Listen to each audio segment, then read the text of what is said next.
I'll be down in a few minutes. Ned, I got some baby pictures someplace around here, but I can't find them. George, the publishers must have them. Since the first few chapters of your book are about your childhood, the pictures are going to be used to illustrate them. And I've got to mail them to New York within the next 24 hours. Well, as soon as I find them, I'll phone you. Hey, here's an interesting picture. Where'd I use this one? Yeah, well, I was a vaudeville then. The name of the act was Flipper and Burns. You work with a seal? How did a big talent wind up with a partner like that? Okay, so Flipper was a big talent, but don't forget on closing nights, I did all the packing. George, what made you decide to do an act like that? How do you go about getting a seal? Well, I lived in this little theatrical hotel, and the fellow next door to me did an animal act. He had trained ducks, trained pigeons, rabbits, and a seal. And things got kind of bad, and he started eating his act. He did? Yeah. He ate the ducks and pigeons and started on the rabbits, and I came home and found the seal hiding under my bed. George, is this true? It's a lie, but it's going in the book. So long, George. And don't forget about those pictures. They're important. I'll start looking right away. Oh, yeah, Gracie wants to see me. Not that I'm worrying, Mr. Cannon, but have you had much experience planning things in this neighborhood? Oh, sure. I put in some things for Mrs. Bagley across the street. Oh. Well, this is a peculiar street. You know, the climate is different over there. It is? Oh, yes. In the afternoon, we get the sun in our front yard, and over there, they get it in the backyard. I see. And in the morning, it's just the opposite.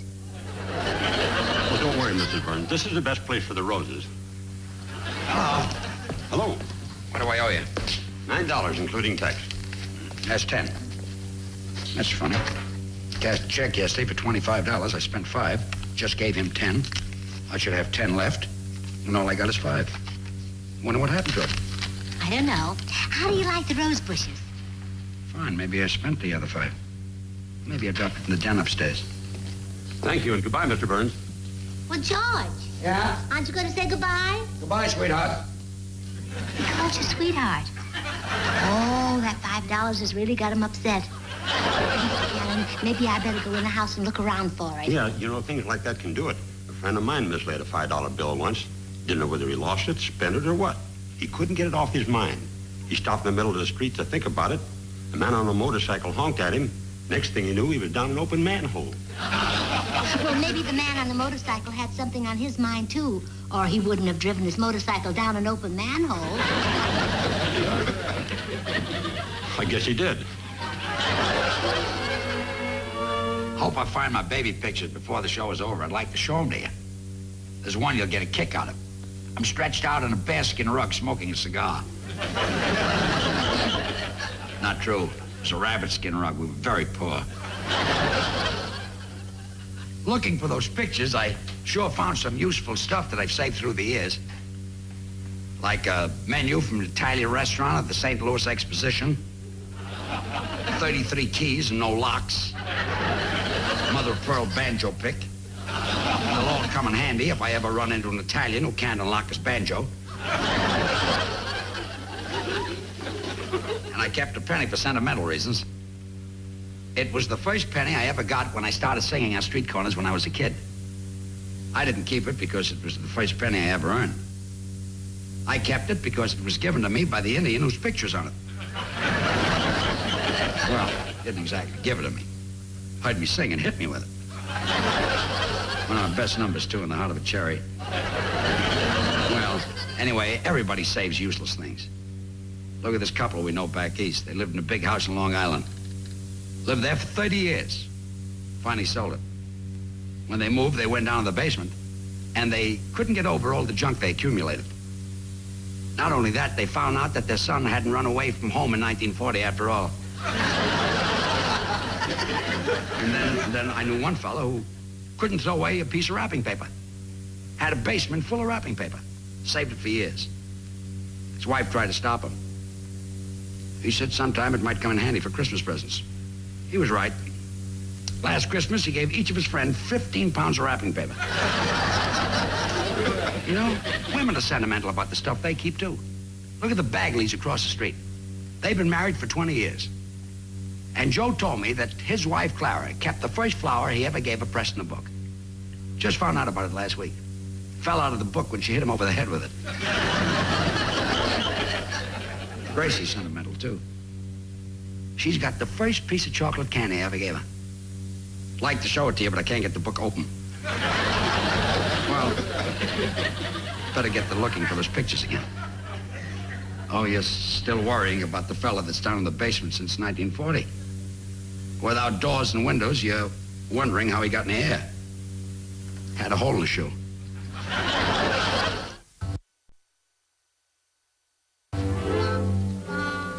Oh, you haven't found the $5 yet, huh? No, I don't know what happened to it. Gracie, have you seen my baby pictures?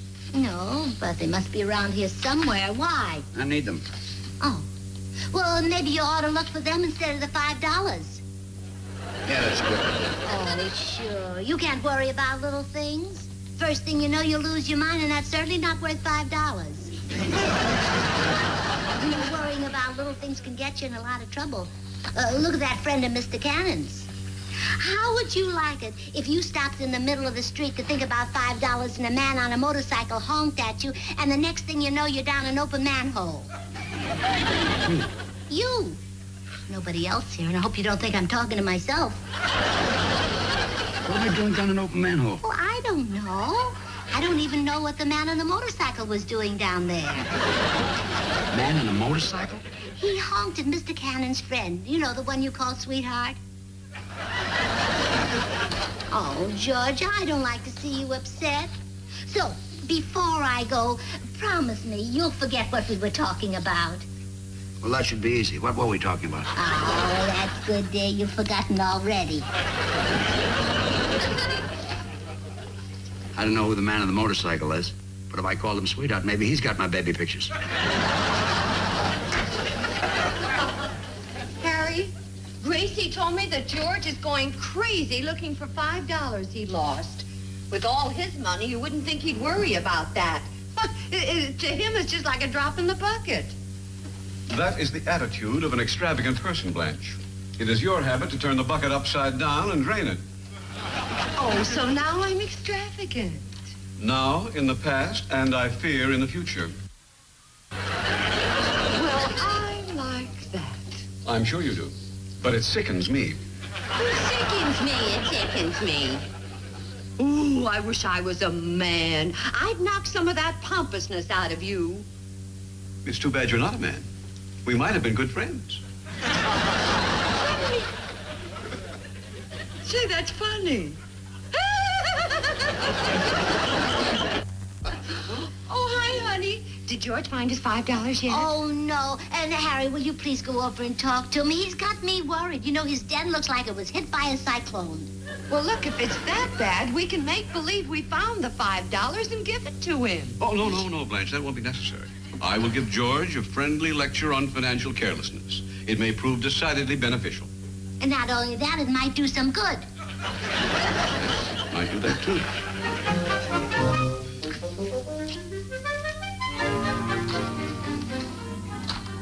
Gracie tells me you misplaced $5. Yeah, I don't know what happened to it. George, the trouble with you is that you have an overwhelming tendency toward negligence and a dangerous disregard for the ordinary precepts of methodology. If I got that, no wonder I can't remember things. I'm a sick man. George, I mean you're not systematic. Now, I could never lose anything because my daily routine is carefully arranged. For example, I know exactly how much I have in my wallet because I make a mental note of all my expenditures. And it also happens to be your business. Now, yesterday I was downtown auditing some books. When I left the house, I had the sum of $21 with me. I paid $1.25 for my lunch at the Sunshine Health Food Restaurant. Sounds like a nice place to eat. It's always been my favorite. Good, I must try it. I had a mushroom sandwich on gluten bread, a chopped watercress and Brazil nut salad, and a glass of papaya juice. Now, that's an excellent meal for the price. Then I stopped... Harry, you did say papaya juice. Yes. I then stopped... And gluten bread. Yes. I then stopped... Harry, do you know whether they take New Year's Eve reservations? I'll inquire. Good.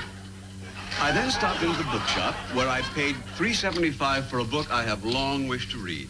The Flora and Fauna of the Lower Mississippi Basin. George, if you ever want to borrow that book... Harry, I'll take it with me New Year's Eve. It'll go nice with that gluten bread. My last stop was at the barber shop. I had a singe and an egg shampoo. The cost was $3, making a total outlay of $8 for the day. And what a day that was. $8 from $21 leaves $13, which I now have in my wallet. 5, 10, 11, 12, 13, 14... My good heavens, where did that extra dollar come from? Anything can happen to a guy that drinks papaya juice. This is most disturbing. It's never happened to me before. Now, I'm only out $4, and you've got nothing to be disturbed about. George! Well, I can't understand this. It can't be the $5. You know what? He's working too hard. George ought to take a couple of months off of television and get a rest. Tell him he doesn't have to worry about me. He's paid me very well all these years, and I have enough money to last me until tonight. You know, he's lucky to have a friend like you. Yeah. Well, wait a minute, Gracie. George lost $5. All we have to do is pretend we found a $5 bill and give it to him, and the problem is over. The Morton said the same thing. I'll go down and talk to him. Oh, good. I'll be down in a minute. Okay. Isn't that awful, dragging up all these old trunks and looking through them for $5? He's really blown his top. Hey, Harry, can I help with these trunks for you? Yeah, here, George, I don't want you to hurt yourself. Hey, look what I found on the floor. Hey, it's my $5, thanks. Yeah, well, now I can help you take these trunks back down to the basement. No, I haven't looked through them. I got about 4 more trunks. Yeah? George, you can stop worrying. I was up in the bedroom and I found you $5. Yeah, Gracie, I want to talk to you. Yeah? George! Oh, George, you can stop worrying. I found your $5 in the kitchen. Thanks. Blanche, want to talk to you a minute. George, Where'd you find it? on the patio. Thanks, Harry wants to talk to you. Harry, will you follow us? We have to discuss something.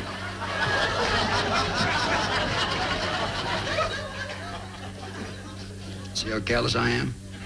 I thought I only lost one $5 bill. I don't like the looks of this. You realize he took $5 from each of us. I must say his phobia has certain financial advantages. It's even worse than I thought. He's still looking in the trunks for the money. Yeah. Well, obviously, we can't handle this. George needs somebody who really understands these cases. And I know just the man, Dr. Bellamy. He has hundreds of nervous patients. Well, good. Let's send for him. No, wait a minute. I'm not so sure. He can't be so good if he makes all his patients nervous. Gracie, Dr. Bellamy is really great. I'm going to call him right now. Can I use your phone? Yeah, Sure, go ahead. go ahead. Thanks. Come on, Gracie.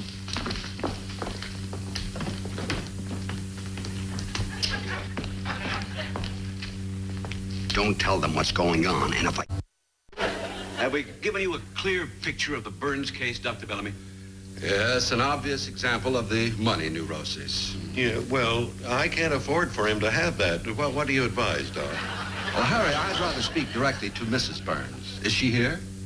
Well, yes, she's in the kitchen with my wife. However, Doctor, I think it inadvisable for you to see her. You see, she's a little peculiar. I thought it was the husband. No. You see, Doc, Gracie is peculiar in a different way. If you try to explain things to her, you'll only get confused. Nonsense. I'm sure I can make myself understood. This is my business, and I am quite capable of handling it. Oh, of course, I'm sorry. Please call her, Mr. Martin. All right, Doctor, if you insist. Blanche, will you and Gracie come in, please? Forgive me, Harry. I've never failed to get through to people because I know how to reason with them.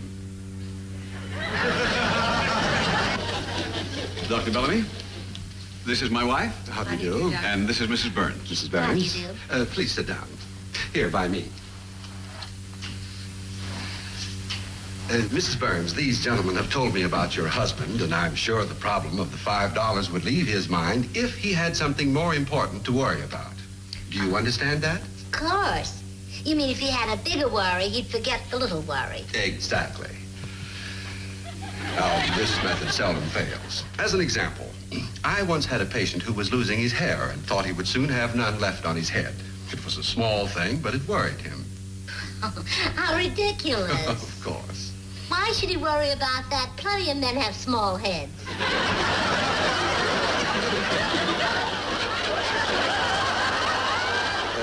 Gracie, he... Aaron, I'll explain. The man's head was of normal size, Mrs. Barnes. He was just worried about losing his hair. The fear of getting bald caused him to become more and more nervous. This made his wife nervous, too. They were both getting bald, huh? No, just the husband. Soon he couldn't sleep or eat. All he did was to rub hair tonic into his scalp. Really? Yes, his wife tried to take his mind off it. She cooked him pheasant, lobster. He wouldn't touch them. Well, I don't blame him. I wouldn't rub pheasant or lobster into my scalp either. Honey, he didn't...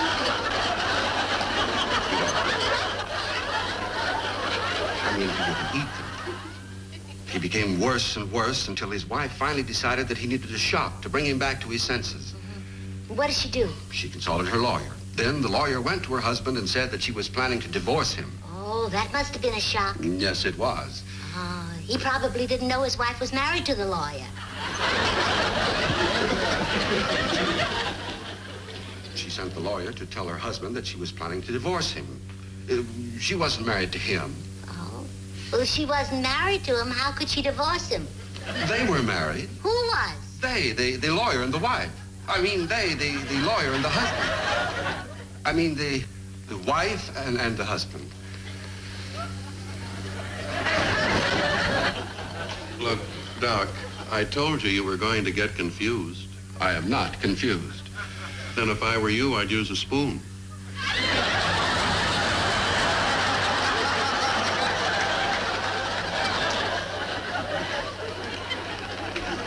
Anyhow, the shock cured the woman's husband, and she sent the lawyer away. Now he's completely bald, but they're very happy together. Well, how do you like that? As soon as her husband's cured, she starts running around with that bald-headed lawyer. I did my best. Goodbye. Doc, you forgot your hat. Oh, yes. Goodbye. Doc, your satchel? Oh, yes. Goodbye.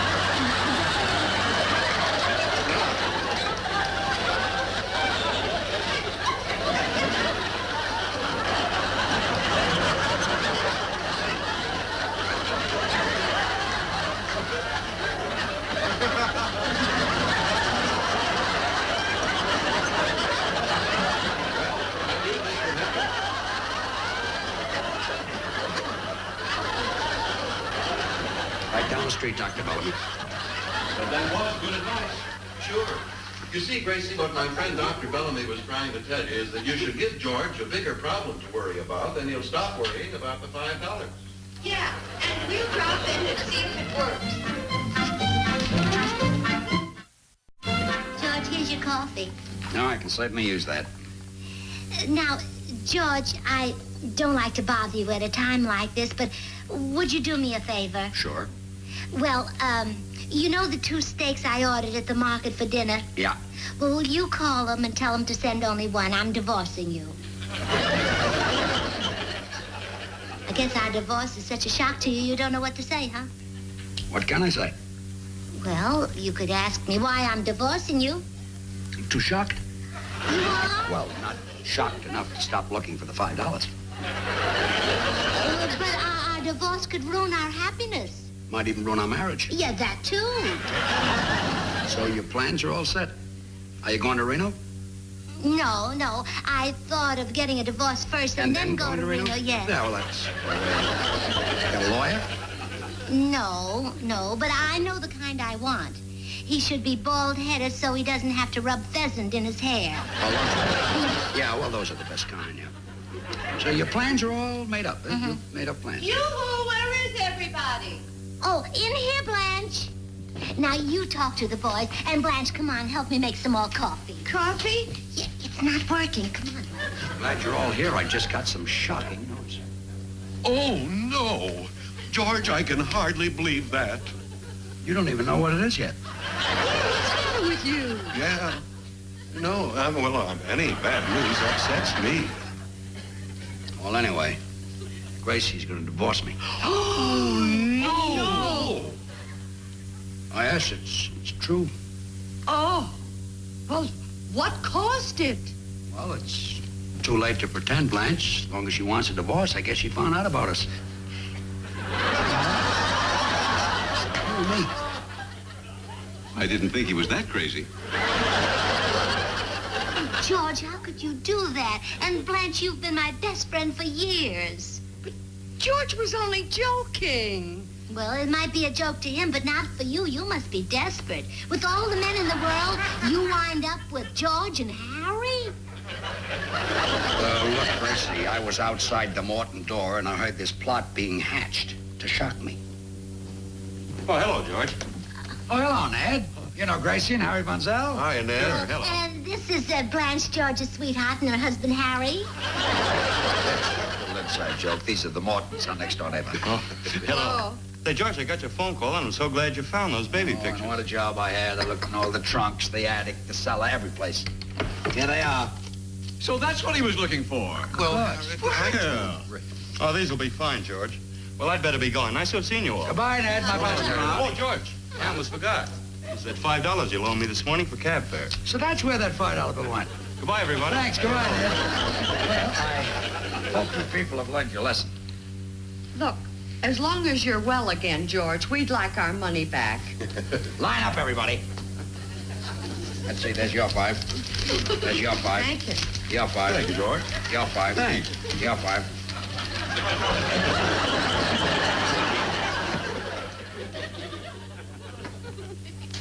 I'm on 5 again. This is where you came in.